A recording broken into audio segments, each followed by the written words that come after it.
여러분, 2025년 부동산 시장 상승 하락 어디에 베팅하시겠습니까? 구독, 좋아요 눌러주세요.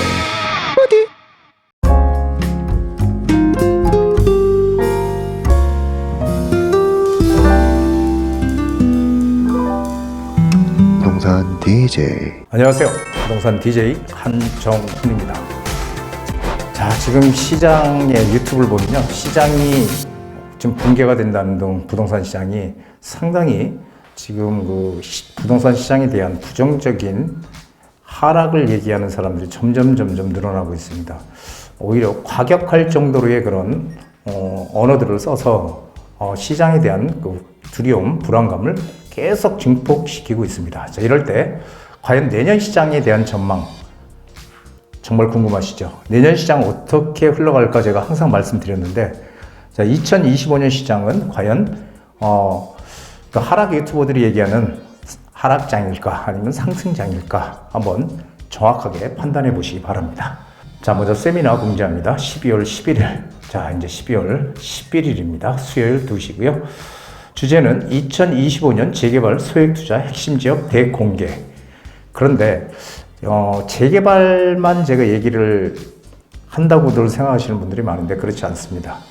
지금 시장의 가장 큰 화두는 재개발과 재건축이거든요. 그래서 재건축 아파트 어디를 투자하면 이익이 가장 극대화될지, 재개발 시장 또한 역시 마찬가지로 어느 쪽 지역에 들어가야 과연 내가 큰 돈을 벌 수 있는 기회를 잡을 수 있을지, 거기에 대한 것들을 명확하게 공개하는 시간 준비하겠습니다. 자, 선착순 10명이고요. 예약 필수입니다. 그리고 이때 못 오시는 분들을 위해서 1대1 개별 상담, 내가 아파트를 사고 싶은데 어디에 사는 게 가장 좋을지, 좋다는 의미는 이익이 가장 극대화될지를 얘기하는 겁니다. 무조건 아파트를 산다 그래서 돈을 버는 게 아니거든요. 재개발 투자를 한다고 해서 돈을 버는 것도 아닙니다. 그래서 재건축 투자든 재개발 투자든 그리고 내 집 장만을 위한 아파트 투자든 궁금하신 분들 항상 오시면은 언제든지 상담에, 개인 상담에 문은 열려 있으니까요. 항상 부담 갖지 말고 전화 주시기 바랍니다. 자, 먼저 내년 시장이 어떻게 진행될까는요, 이거를 잘 살펴보세요.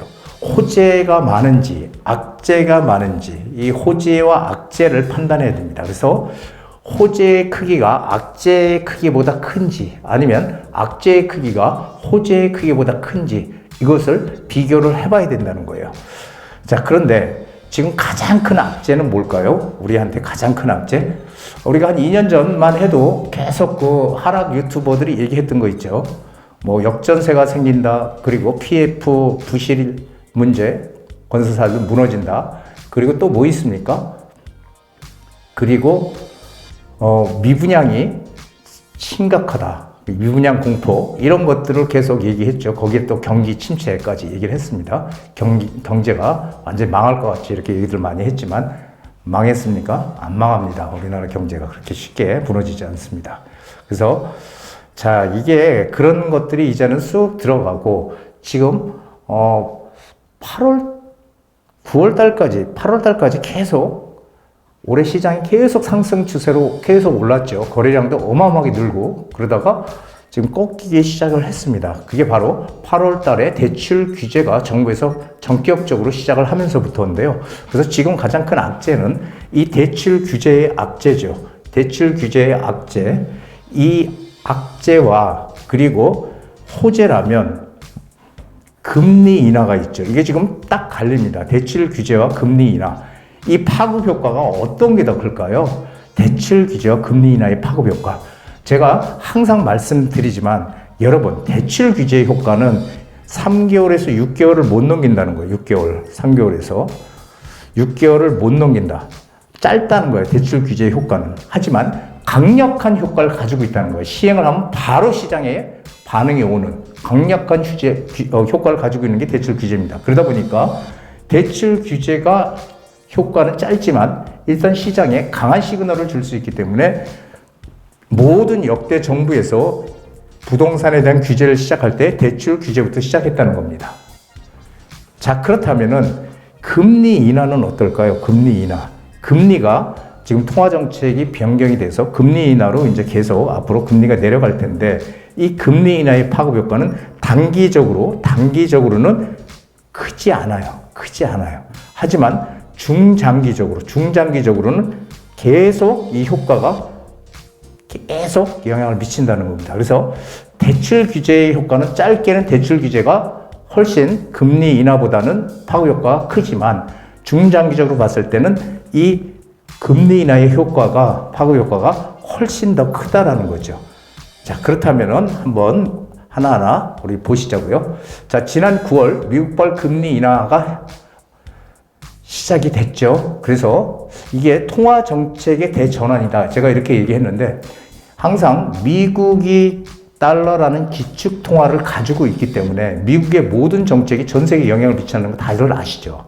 자, 그렇다면은 미국이 금리 인하를 시작했다는 건 통화 정책이 대전환이 시작됐다 이 얘기입니다. 바로 그래서 2020년 3월 이후 4년 6개월 만에 지난 9월 달부터 금리 인하가 시작이 됐다는 겁니다. 그래서 이것은 양적 긴축, 즉 돈을 시중에 많이 못 돌게 해서 금리를 올려서 돈줄을 조이는, 그래서 물가를 잡는 양적 긴축 정책을 쭉 폈지만 이제는 뭘로 바뀐다? 양적 완화로 글로벌 경제 변화가 시작이 됐다는 겁니다. 양적 완화가 됐다는 얘기는 유동성이 커진다는 거예요.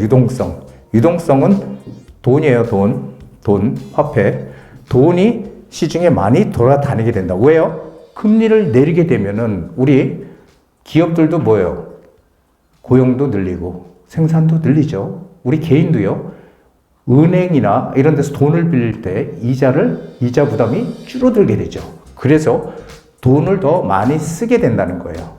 금리가 올라가면 돈을 적게 쓰게 되고. 그래서 금리를 내려서 이 경제를 살리자. 이게 지금 미국 금리 인하의 의미입니다. 자, 그래서 우리도 역시 마찬가지로 금리를 계속 지금 내리는 쪽으로 방향을 잡고 있죠. 이건 전 세계가 마찬가지예요. 이제 방향이 전환이 됐다는 거 상당히 중요한 의미입니다. 그래서 물가를 잡기 위해서 경제를 포기했다면 이제는 앞으로 물가 잡기 위해서 경제 살리기로 방향이 전환이 됐다. 자, 그렇게 되면 이제 어떻게 돼요? 금리 인하는 지속될 것이다 라고 우리가 판단할 수 있겠죠. 그래서 이런 것들을 좀 잘 판단을 우리가 해봐야 되는 겁니다. 자, 한국은행도 기준금리를 내렸죠. 미국이 9월에 기준금리 인하했고 우리는 10월에 한 차례 인하를 했는데 11월 인하는 별로 기대를 안 했다. 왜냐하면은 지금 뭐 여러 가지 우리 이 가계부채 문제, 그렇죠. 부동산 막 급등을 많이 했는데 그러니까 여기에 금리까지 내리면은 더 영향이 클 것이다. 부동산에 더 가격이 오르는 그런 영향을 미칠 수 있으니 금리를 내리면 안 된다. 이게 이제 대체적인 거였고요. 그리고 환율도 지금 뭐 1,400원대를 오르내리고 있죠. 그러다 보니까 상당히 부담이 된다. 그래서 사실 11월 달 금리를 인하한 거는 깜짝 인하라고 얘기를 해요. 그래서 11월에 지금 10월, 11월 달 두 차례 금리를 내렸죠. 그래서 우리나라 기준금리가 지금 3%입니다.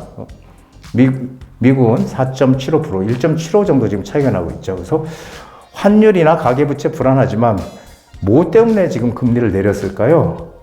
이 내수의 방점을 뒀어. 지금 우리 경제 상황이 되게 안 좋습니다. 내년 경제 성장률도 1.9%로 지금 낮춰서 지금 얘기를 하고 있죠. 2.2% 예상을 했다가 2% 이하의 성장을 하기 때문에 미리 선제적으로 대응을 하자. 금리를 연속으로 2달 연속 이렇게 내린 경우가 있을까요? 없을까요? 있습니다. 그럴 때는 언제였냐면은 2008년 금융위기가 생겼을 때 그때 뭐가 터졌죠. 전 세계적으로 악재가 터지니까 거기에 대응하기 위해서 금리를 내린 적은 있어요. 그래서 계속 내렸죠. 2달, 석 달 막 계속 내렸죠. 그렇지만 지금 우리가 뭐 금융위기나 외환위기나 이런 거 터진 거 아니잖아요. 그런데도 금리를 내린 거는 지금 경제가 안 좋으니까 선제적으로 대응하자라는 의미에서 금리를 내렸다 이렇게 보시면 되겠습니다. 그래서 금융위기 이후 15년 만에 연속 인하 결정, 2달 연속 내렸다라는 거죠. 상당히 이례적인 결정을 지금 하고 있습니다. 자, 금리가 이렇게 내려가는 거 당장에 우리한테 미치는 것은 별로 그렇게 우리한테 보이지 않지만 중장기적으로는 금리 인하가 이 부동산 시장에 상당히 큰 영향을 준다는 거 반드시 기억을 하고 계셔야 됩니다. 자, 12월 지금 현재 아파트 시장 상황을 보면요. 매매 시장은 역시 약보합세입니다.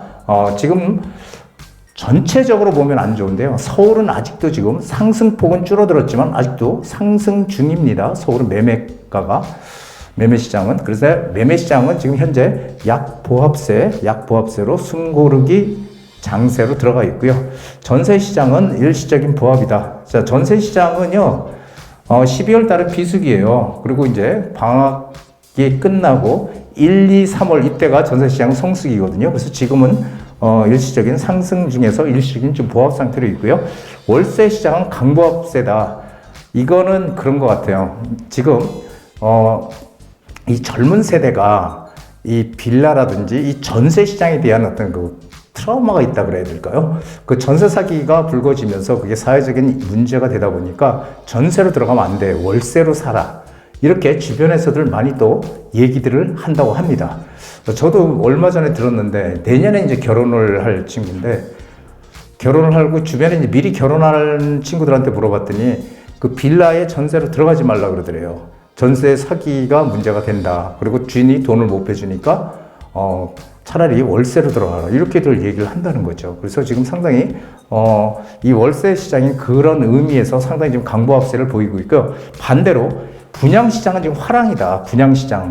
시장이 틀리죠. 분양시장은 화랑이에요. 이게 왜 그러냐면은 이 금액이나 이런 것들 때문에 신축 아파트를 매수하기 어려운 이런 무주택자들이 이 청약시장에 뛰어들었다는 거죠. 그래서 청약시장에 뛰어들어서 이 분양시장은 지금 상당히 화랑을 보이고 있다는 겁니다. 그래서 지금 시장이 상당히 좀 이렇게 뭐라 그럴까요? 좀 양극화되어 있다. 이렇게 보시면 될 것 같아요. 지금 내려가는 시장도 아니고 그렇다고 지금 올라가는 시장도 아니고 뭔가 보합세로 지금 숨 고르기 장세로 매매 시장은 지금 가고 있다. 이렇게 판단을 하시면 될 것 같습니다. 자, 2025년 부동산 시장 엇갈린 전망. 자, 대출 규제 이렇게 계속되고 지금 점점 거래량도 줄어들고 하니까 시장 관망세가 지속되면서 내년 시장에는 하락 전환할 것이다. 이렇게 얘기하는 분들이 있고요. 그리고 금리 인하의 영향으로 인해서 시장이 다시 살아날 거다. 지금 숨고르기 장세다. 숨고르기. 저는 숨고르기 장세라고 보고 있습니다. 그런데 이거는 이제 정상적인 그 부동산을 관계를 하는 사람들의 얘기인 거고요. 이 폭락을 한다고 얘기하는 사람들은 무조건 폭락이잖아요. 그러니까 어떤 이유든지 폭락이야. 폭락을 하면은 그렇게 좋을까요? 폭락하면은 누가 가장 먼저 피해를 입을까요? 사실 경제가 위기가 터지면 누가 가장 피해를 입을까요? 서민이에요. 항상 서민들부터 어떤 큰 사건이 생기면 서민들부터 피해를 입게 돼 있는 거예요. 참 아이러니하죠. 그래서 마치 우리 경제나 이런 것들이 완전히 무너지길 바라는 듯한 그런 사람들이 유튜브를 많이 지금 하고 있다는 거죠. 참 안타까운 일입니다. 뭐 때문에 그렇게 주구장창 폭락한다라는 얘기들을 내세우고 있는지요.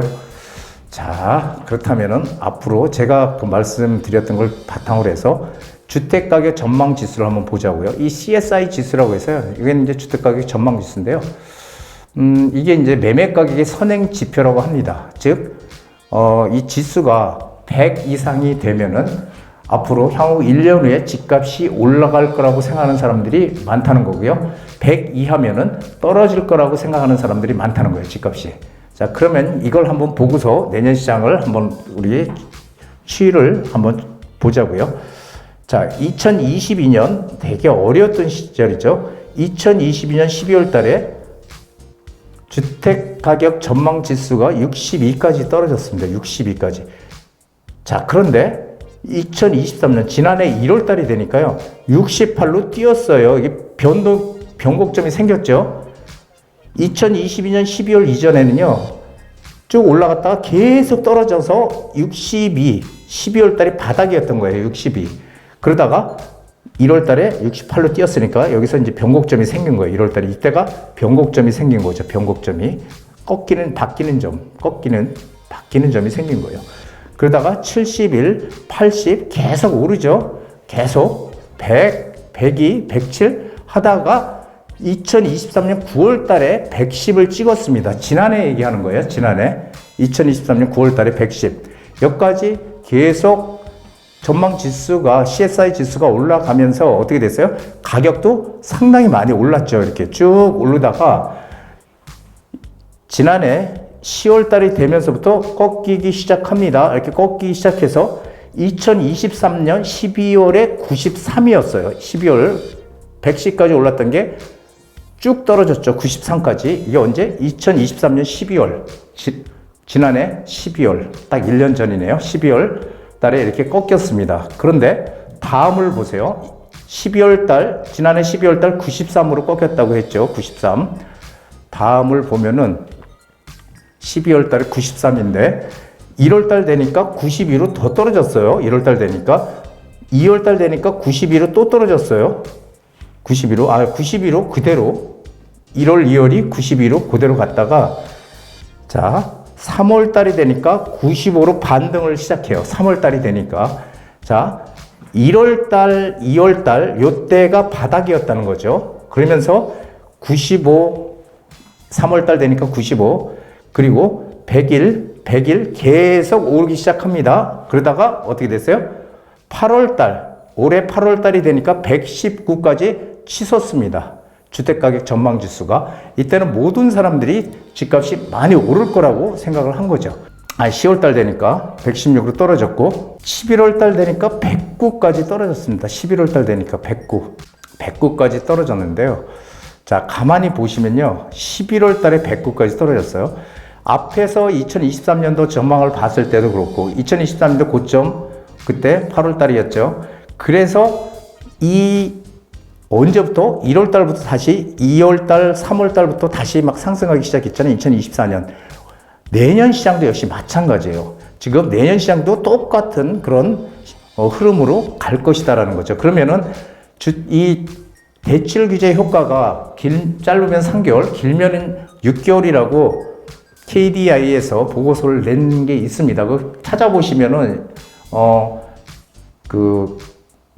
대출 규제 효과가 얼마나 가는지라고 쳐도 나옵니다. KDI에서 보고서를 낸 게 3개월에서 6개월인데 이때를 기준으로 해서 보면요.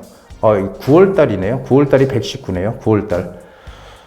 8월 달이 118이고요. 9월 달이 119. 그러니까 9월이죠. 여기서 재보면 9월 달, 10월, 11월, 12월, 3개월, 4개월, 5개월, 6개월. 즉 여기도 한 2월이나 3월 달이 되면은 변곡점이 생길 거라는 거예요. 결국 내년 초에 또 다시 변곡점이 생긴다는 얘기입니다. 자, 3년 연속 똑같은 지금 양상으로 지금 바뀌고 있다는 거죠. 그래서 우리는 어떻게 해야 돼요? 지난번에 제가 거래량으로 한번 말씀을 드린 적이 있어요. 거래량이 비슷하게 움직여서 거래량으로 봐도 내년 1월, 2월이 또 변곡점에 올 것이다. 그런데 주택가격 전망지수로 봐도 또 내년 한 2월, 늦으면은 3월, 이때 변곡점이 온다. 바닥이다라는 거예요. 자, 그렇다면 우리는 어떻게 움직여야지 현명할까요? 그렇죠. 어떻게 움직여야 될까요? 자, 보세요. 부동산의 역사는 반복되진 않습니다. 여태까지 우리가 많은 그 부동산 시장의 상황들을 겪어왔지만 반복되진 않지만 하나의 흐름은 늘 똑같이 반복된다는 거예요. 그 흐름을 잘 파악을 해야 내가 조금 앞을 보고 갈 수 있는 거지. 그런 흐름을 모르면 항상 시장이 막 안 좋아서 떨어지게 되면 그 금리 막 오르고 이러면은 자, 부동산 가격 또 거품이 빠집니다. 3은 절대 안 됩니다. 20% 떨어집니다. 30% 이런 얘기 할 수밖에 없는 거고요. 그리고 그런 흐름을 알아야 지금은 뭔가 조정 장세나 숨고르기 장세지만 어느 정도 시간이 지나면 다시 오를 거다라고 미리 우리가 예측을 할 수 있는 거예요. 자, 대출 규제 영향은 단기간에 불과하지만요. 금리 인하 효과는 중장기적으로 우리한테 미친다는 거예요. 아직 금리 인하의 효과가 우리한테 왔다? 아직 안 왔다. 자, 그리고 2025년 1월, 2월이 변곡점이 될 것이다. 한마디로 내년 초가 변곡점이 된다는 거. 늦으면은 3월이고요. 늦으면 3월. 1월, 2월. 제가 보기엔 한 2월 정도의 변곡점이 생길 것 같은데 그래도 혹시라도 늦으면 3월이다. 자, 재개발, 재건축은 정부의 역점 사업이라는 것을 명심해야 된다.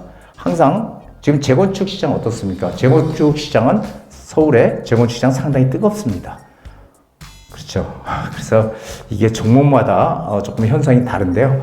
재개발, 재건축은 정부의 역점 사업이에요. 우리는 정부에서 밀어주는 역점 사업에 무조건 들어가야 되는 거예요. 재건축, 재개발은 낡은 단독주택이나 낡은 동네 단독주택이나 빌라들이 밀집해 있는 지역을 아파트를 만드는 거고요. 재건축은 오래된 아파트 지역, 낡은 아파트를 새 아파트로 만드는 거죠. 새 아파트. 새 아파트로 만드는 게 바로 재건축입니다. 똑같이 뭐요? 아파트가 들어오는 거죠. 아파트가. 그래서 자기 투자 규모에 맞게끔 여력이 되는 분은 재건축 아파트에 투자하고, 내가 여력이 안 돼서 뭔가 작은 돈으로 좀 쌈짓돈으로 큰 돈을 만들고 싶은 분들은 재개발에 투자를 하는 겁니다. 자, 재개발, 재건축은 집의 부족, 이 주택의 부족으로 인해서 정부에서 어떻게든지 공급을 늘리기 위해서 역점 사업으로 추진하는 겁니다. 우리는 여기에 들어가야 된다는 거 꼭 기억들 하셨으면 좋겠습니다. 2025년 재개발 소액투자 핵심 지역 대공개. 재개발뿐이 아니라 재건축도 어디에 투자를 해야 되는지, 아파트는 어떻게 우리가 가야 되는지에 대한 그런 것들을 공개해드리는 시간 준비했습니다. 자, 프란시스 베이컨, 현명한 자라면 찾아낸 기회보다 더 많은 기회를 만들 것이다. 항상 우리 주변에 기회는 찾아옵니다. 우리가 돈 벌 수 있는 기회도 찾아오고요. 인생에 최소한 3번의 기회는 온다고 하죠. 나도 모르게 그런 기회를 놓쳤다라고 생각하는 분들 있을 겁니다. 저도 마찬가지고요. 지나고 나서 보니까 아, 그때가 기회였네 라고 생각되는 것들이 있으실 거예요. 자, 이런 기회가 왔을 때 놓치지 말고 잡는 그런 지혜가 필요하다라는 거죠. 항상 투자는 뭔가 결단력이 있어야 되는 거예요. 망설이다 보면 놓치는 거죠. 놓치면은 내가 놓친 기회는 어떻게 돼요? 다른 사람이 내가 놓친 기회를 잡아간다는 거죠. 여러분들 항상 제가 여태까지 강의했던 내용들 잘 살펴보시면 제 말이 여태까지 맞았다는 것들 아마 느끼실 겁니다. 12월의 문턱에서 여러분들 항상 정말 마무리 잘 하시고요. 항상 행복한 그런 하루 되시기 바랍니다. 자, 오늘 여기까지입니다. 한정훈의 부동산 DJ에서는 여러분들의 고민을 기다립니다. 영상을 보시고 투자에 관심 있으신 분은 지금 바로 연락 주시기 바랍니다.